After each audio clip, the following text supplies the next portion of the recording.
આજે ગોંડલ નાગરિક સહકારી બેંક ખાતે અમારા નવા બે ડિરેક્ટર વરાયેલા બેન શ્રી શિલ્પાબા ઉપેન્દ્રસિંહ ચુડાસમા અને મનીષાબેન દીપકભાઈ સોલંકી તેઓ નવા ડિરેક્ટર તરીકે ચૂંટાયેલા હતા.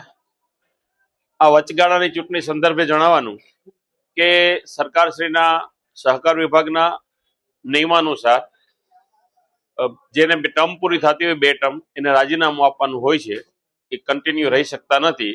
એ અનુસંધાને અમારા બે ડિરેક્ટર ઓમદેવસિંહજી જાડેજા અને દીપકભાઈ સોલંકી તેઓ બંને રાજીનામું આપેલ હતું, એટલા માટે ચૂંટણી આવી ગઈ હતી.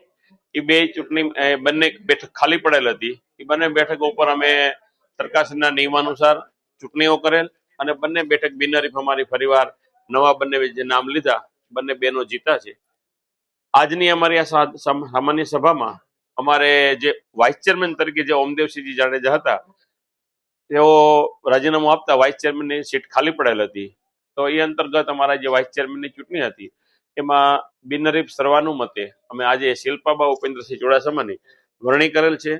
એટલે ગોંડલ નાગરિક સહકારી બેંકમાં અત્યારે અમારા ચેરમેન શ્રી કિશોરભાઈ કાલરિયા છે, વાઇસ ચેરમેન તરીકે શિલ્પાબા ઉપેન્દ્રસિંહ ચુડાસમા આવ્યા છે અને સમગ્ર અમારી 11ની બોડી અત્યારે કાર્યરત છે. ગોંડલ નાગરિક સહકારી બેંક ઉપર ગોંડલ શહેર અને તાલુકાની પ્રજાએ જે ભરોસો મૂક્યો છે એ ભરોસો અમે હંમેશા સાર્થક કર્યો છે. બેંક છે એ એવી વસ્તુ છે કે તમારી પ્રેસ્ટીજ અને આબરૂ ઉપર હાલતી હોય છે. અમારી બેંક ઉત્તરોત્તર સતત વિકાસ કરી રહી છે. વિકાસ કરતા મહત્વનું બેંકના વિકાસ કરતા ગોંડલના નાગરિકો માટે ઈઝી અવેલેબલ લોન મળે અને છતાંય બેંક પ્રગતિ કરે એ ગોંડલ માટે ગૌરવ સમાન છે. આગામી દિવસોમાં અમે ગોંડલને જે શેર હોલ્ડરો અમારા છે એને ગિફ્ટ પણ આપવા જઈ રહ્યા છીએ. એ પણ અમે સંભાળવા નિર્ણય લઈ લીધો છે અને સરકારશ્રીએ અમને 2 અન્ય શાખાઓ ખોલવાની પણ મંજૂરી આપેલ છે. એમાં અમે ગોંડલ મવડી ખાતે, રાજકોટ મવડી ચોક ખાતે અમે એક જગ્યા રાખેલ છે અને ત્યાં શાખા અમે આવનારા 1 માસમાં અમે ચાલુ કરવા જઈ રહ્યા છીએ.